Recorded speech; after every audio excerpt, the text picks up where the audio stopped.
Yo, what's up mga idol? Ay, may gagawin tayo. So, pinaalala mo ito kahapon at gabi na po dumating, 8 PM. So, ngayon mga idol, gagawin po natin. So, ito po yung unit niya, Samsung A7 II. Type-C pin, sira po yung pin, hindi na po nagcha-charge. So, dito mga idol, i-troubleshoot muna natin bago natin palitan ng charging pin. So, hindi ko pa ito napuksan mga idol, ngayon pa lang, kaya yan, i-troubleshoot na natin. So, suki na po natin na may-ari pala ito, si ma'am. So, sa mga gusto magpaayos, pwede kayo magpalalamob, LBC, GNT, or pwede rin kayo mag-hook-in kapag malalapit. So, yan. Naka-box pa siya. So, A15 po ang lagayan. Ang bagong-bago pa mga idol, oh. Uy, hindi naman pingas. So, tinignan natin kaagad mga idol ang charging pin. Ayan, hindi naman pingas. So, madalas ito mga idol. Linya ang tama nito mga idol. So, bukan natin isaksak. So, ayan, walang palo sa schematic mga idol. So, ito po yung charger natin na ginamit. Ayan, wala siyang palo. So, yung iba kasi ginamit natin. So, ito yung number 1. Ito dapat siya, mayroong palo. So, pangunahin. So, dito sa pinakauna, yung 5 volts na nakalagay. Ayan. So, dito sa gilid. So, wala mga idol.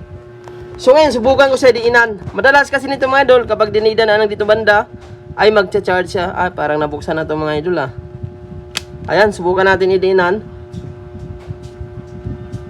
Mayroon nga. Nag 0.3, oh. Ayan, lalabas siya, oh. So, ito yung madalas na problema ng mga ganitong unit mga idol, lalo na kung nababagsak. So, may flex kasi ito dito mga idol. Ayan, pansinin nyo, meron siya, oh. Ay, nawala na siya. So, kapag diinan natin, ayan, nagkakamiron siya. Huwag ako ulit diinan. Dininan ko kanina, meron. Ayan, meron siya, oh. Dininan ko. Malakas na pagkakadiin, kaso delikado ang LCD. So, ayaw lang mag-charge dito, pero konektado dito, kailangan mo siya diinan. So, ito mga idol, madalas ayan, dininan ko ulit siya. Kaso lang, malakas ang pagkakadiin. Delikado kasi baka bumigay ang LCD. Ayun, nakita ko yun. Nag 0.3, 0.7, ayun. So, kapag bitawan mo siya, nawawala. Kapag pinipisel, meron. Idol, ayun, lumabas yung 0.3. Ayun, kapag dininan mo, nagkakameron. Kaso, pag binitawan mo, nawawala. So, wala dito ang problema mga idol sa charging pin. So, madalas, nasa connector dito mga idol. Kapag nabagsak kasi ito, lumuluwag ang pinaka FEC connector. Kaya ang kailangan natin ito mga idol, jumper mga idol. Lilinyahan natin. So ito naman mga idol, pansinin nyo, hindi naman siya pingas, oh. So ngayon mga idol, para back to normal na talaga siya. Ito kasi kahit palitan mo ng charging pin yan, hindi rin yan magtatagal mga idol. Kasi kailangan mo talaga malinyahan dito mga idol. Kailangan mo siya jumperan. So jumperan natin ang positive line ng charging mga idol, para talagang kahit mahulog-hulog siya or maangat-angat ang flex, hindi po siya masisira. Kasi may mga flex ito mga idol, ang ganitong unit.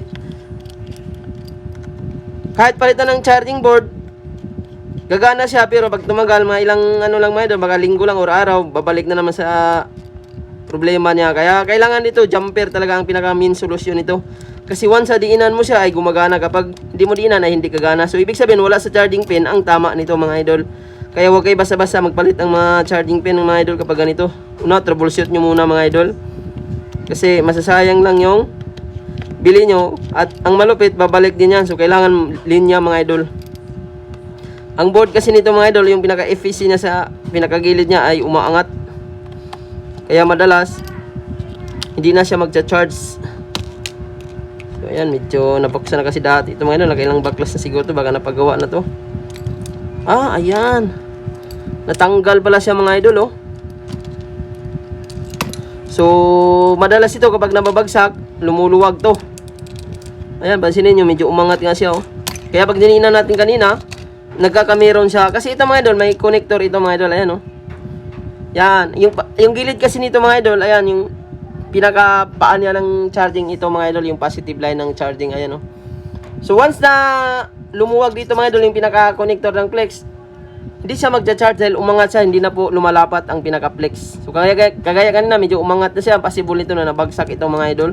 Kaya kapag dinidinan natin, meron. Kaya ngayon mga idol, para talagang hindi na siya babalik ang sira or mag-normal na talaga siya, kailangan natin jumperan. So jumper tayo ng positive mga idol, ito lang. So hindi na natin yung jumper dito kasi madalas dito lang naman yung tama niyan, yung pinaka-flex niya. Flex rebo niya ay umaangat. So kapag nababagsak, kahit mababagsak siya lagi, hindi na po masira ang charging kasi meron ng jumper. So ayan, gagamitan natin ng mga idol, to cutter, tapos kaskasin natin to. So ayan, yung square natin mga idol, makikita nyo, may square yan pag ganon. So hanggang dito lang ang natin mga idol, oh. Tatas-tasan natin konti. Wag sumobra dito ha, kasi hindi na mag-charge dahil ground yan. So Yan, may square yan mga idol. So, dyan sa gitna kayo mag-jumper. So, pwede rin dito sa gilid mga idol. So, para, ano mga idol, para, kasi pag umangat din ito mga idol, kung dito natin itap sa gold na to, so pag umangat din ang flex niyan, yung itong connector na yan, ay hindi na rin mag-charge. So, mas maganda dito tayo sa puno mag-jumper. Yan. So, kaskasan natin ng konti. Yan, meron ng ano. Tapos dito mga idol, ito yung positive mga idol, oh. Yan, pansinin nyo, ito. Medyo malapad sa mga idol. Yan, yan yung, ito yun, oh. Ito yung linya niya papunta rin sa taas. So, magkaskas lang dahil yan mga idol, kahit maliit lang. Yan. Dito natin kaskasan. Connected dito ng positive line mga idol, ha. So, gamit ka ng cutter. Ito naman, kahit mababagsak at matatanggal ang flex nito, mag-charge pa rin to dahil naka-jumper ang... Meron siyang jumper mga idol. So, para diskartehan ko na rin ito mamaya para hindi rin matanggal ito kahit mahulog-hulog. Lagyan natin ng tikit or adhesive mga idol. So, ayan. So, konting kaskas lang mga idol, ha. Wag nyo ngayon i-ano sa ano, baka mabutas siya. Sayang, baka masira yung flex. So, possible na nabagsak itong mga idol kasi pag diniinan, meron. So, dito tayo mag-tap ng jumper mga idol. Ay, magtas-tas ka lang. Ayan, natas-tas na natin. Yan. So, mag-apply tayo ng tingga. So, tested to mga idol. Kapag nagawa na to, fast charging na to.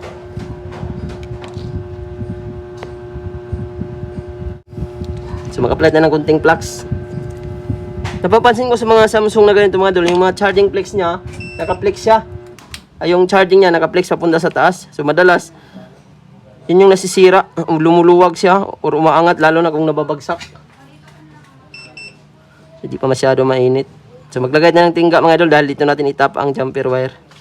So, ipakuha ko ito ngayon agad mga idol dahil nag-chat na si ma'am. So, marami kasi akong inuna mga idol. Kasi yung mga order ko, inuna ko muna bago itong lalamove. So, kasi galing ako supplier kanina, dinala ko yung mga, mga idol, yung mga order. So, gumana naman lahat. So, yan, dito tayo sa kabila, mag-apply tayo ng kunting tingga.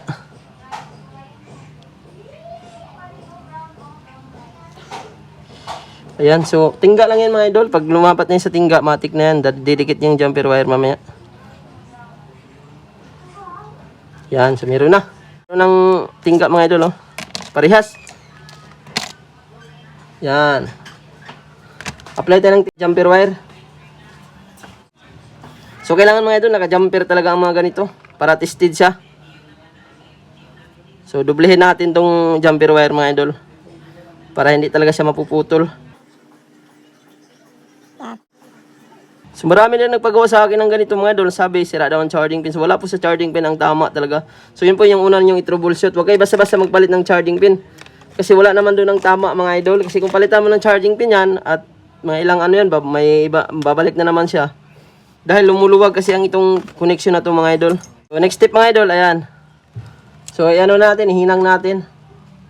So ihinang natin dito sa kinaskasan natin kanina natin lagay ng tingga, ayan. So isang linya lang to mga idol. Yan.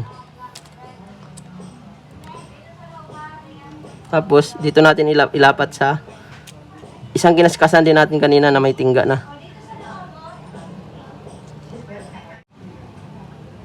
So ayan. So yan na yung linya mga idol. So nalinyahan na natin yung positive. Ayan. Isang linya lang pero dalawang sa taas at baba ang natin nilagay natin. Ayan oh. Saka natin isalpak.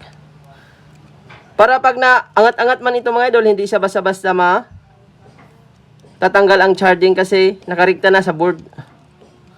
So ayan, kahit mabagsak-bagsak ito mga idol, para din tumibay siya mo, hindi basta-basta masira or aangat ang flex na to, mag-apply tayo ng adhesive mga idol. Kasi ito mga idol, umaangat talaga to kapag nababagsak.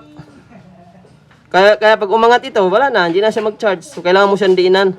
So, yung dito niya, wala namang sira talaga. Yan, oh, kitang-kita, oh, kumpleto pa ang lalim, oh. So, ayan. So, yung jumper mga idol, natin, igilid natin. Yan. So, walang ground yan dyan mga idol kasi nasa taas yan. Ayan. So, balik natin yung battery. Salpak natin. At tingnan natin mga idol, kanina dinidiinan pa natin bago gumana at ngayon, ayan. Tested talaga itong mga idol. Ayan, pansinin nyo. Ayan, nag 0.3 agad oh. Ayun, nag-charge ka agad mga idol. O di mo na kailangan dinan. Kanina, dinidinan pa natin. So, gamit tayo ng original charger pala. Para mabilis habang tinatornilyo natin. So, ito yung original natin. So, nalubat ito mga idol. Kaya, pansinin nyo, kidlat na lang nakikita. Yan, nag-charge ka agad oh. Sapol. So, ganoon lang kasimple mga idol. Pwede nyo sundan ang ginagawa ko. So, ito talaga kapag ganito na dinidinan, 100% tested yan mga idol. So, hindi po sira ang dito mga idol. Huwag nyo palitan kasi mas the best pa rin yung original na charging pin. So, dito kung dinina natin kanina na hindi gumana, ibig sabihin, nandito yung tama. So, ngayon dahil dinina natin na meron, so, nandito lang talaga ang tama. So, ayun mga idol. So, kahit di na natin takpan yung jumper na yan, matic na yan, hindi matatamaan yan. Kasi, walang ground ang jumper mga idol kapag hindi nababalatan or hindi nalalagyan ng tingga. So, tingnan natin kung magkarga. Congratulations kay ma'am. Grabe. Solid ang gawa ng ganito mga idol. Wala ka ng sakit sa ulo talaga. Hanggat nandyan yung jumper mga idol, hindi mo tanggalin, hindi yan magluluko. Kasi yun ang sa mga Samsung E-series mga idol, kapag naka-flex siya talaga, lumuluwag siya. So possible baka ginawa na rin to dati siguro. O ito yung pinagawa ni ma'am dating-dati pa. Flex yata ang pinalitan ko dito. Yung hindi mag-display ba? Kasi suki ko na mayari nito mga idol, marami na siyang pinagawa, kaya ngayon nagpagaulit siya. Hindi ko alam baka ito yung pinagawa niya dati siguro. Dati naman, naalala ko pala, ang problema nito, yung ano niya, nagra-rumble yung display or yung touch niya, hindi mag-touch. Nawawala ang touch ba? So madalas yan, flex ang tinatamaan. At ngayon mga idol, dikitan natin to. Dito tayo magdikit sa mga Samsung. Ayan, kagaya dito, dito talaga tinamaan yung dikit oh. Para masukat talaga natin kung saan ito didikit. Yan, yung itim na yan, sundan natin. Kasi kung i-direct natin yan doon, madalas hindi didikit to. Ganitong unit. Pumasok pala yung dikit oh. Ayun, nag 0% na mga idol. Ibig sabihin, nagkarga siya. Sa Paul, maglagay tayo ng guma mga idol. Kasi ang guma nito, dinikita natin yung takip. So, 2 hours lang nito, tanggalin na itong guma, pwede na. Para lang nagpalit tayo ng LCD. So, yun naman mga idol, kapag nagtanggal ka ng mga takip at may mga dikit yan, ayan, pit na pit siya oh. So, medyo may itim lang siya. Pumasok yung dumi sa ilalim. So, magbabalik tayo mga ilang minutes at tingnan ko kung magkakarga yan. So, meron na siyang 0% kanina. Yan. So, kahit mga 10% siguro, magbabalik tayo. So, ayan. Tingnan natin kung magdagdag mga idol. At yun lang po ang ginawa natin. Makuha ito kaagad ngayon. So, ayan. Abangan nyo ang susunod na video. Ayan mga idol, magbabalik po tayo. So, grabe. Wala pang 10 minutes. Ayan, meron ng 11% mga idol oh. Ang bilis yung magkarga mga idol. So, nasa mga 6 minutes pa lang siguro ito. 5 minutes. Grabe, fast charging talaga siya. Back to normal na yung charging nito mga idol. Then, yun natin. Tingnan natin kung naka-charge na naka-on. So, ganoon lang kasimple mga idol. Bago nyo po palitan ng charging pin, i-check nyo muna yung ginawa ko mga idol. So, bukan nyo diinan. So, wag nyo lang diinan ng malakas. Baka may masira yung LCD. So, may mga ganitong unit talaga mga idol na yun, pag naka-flex siya, na-connected doon sa pinaka-board papunta sa baba. So, magkaka-problema talaga yung flex. So, ito naman, kung palitan ito ng flex mga idol, pwede rin masira ulit pag nababagsak. So, kailangan jumper talaga at ilagyan natin ng adhesive. Patungan natin yung ibabaw para pag in case mabagsak siya ng malakas, hindi umaangat yung flex na nakakonekta doon sa board papunta sa baba. So, yun po yung mga cost ng mga ganito mga idol. So, iwasan nyo rin mabagsak kasi yun naman ang dahilan kung bakit nasisira din yung cellphone. Kaya, ayan, paggawa nyo talaga, gagastos kayo. So, ito mga idol, duda ko, pinagawa ito dati. Flex, ayaw mag-touch. So 2 years na siguro mga nakalipas mga idol, matagal na. So, ayan, nag 12% siya mga idol, oh. So, 11% lang siya nung inuno natin. Ayan, balik to normal mga idol, fast charging. Kung napapansin nyo, merong fast charging na nakalagay. So, normal na talaga siya. So, si ma'am po yung may-ari. So, maraming salamat sa tiwala. Sa mga gustong magpaayos, pwede kayo magpalalamove, walk-in mga idol. Or kapag malalayo naman, pwede kayo magpa-LBC, GNT. So, normal na ito mga idol. At ibalik ito ngayon kaagad mga idol. So, nag-chat na kasi si ma'am na kung kumusta ang unit niya. So, gabi na kasi ito natanggap. Nag-chat siya kanina mga idol kung natanggap ko ba ang unit niya kagabi dahil hindi ko na-update dahil natabunan ng chat yung yung chat niya natabunan ng maraming chat. Kaya nag-update siya mga idol at sabi ko gagawin ko ngayon at pakuha ko kagad. Ayan, ang bilis mga idol oh. habang nagkukwentuhan tayo, nag 13% agad, simula ng 11%. So ayan, ibalik ko na ito mga idol. At kung nagagawa kayo ng idea mga idol, huwag kalimutan mag-like, mag-share, mag-follow at mag-subscribe. Maraming salamat po sa panonood. Hanggang dito lang po tayo mga idol.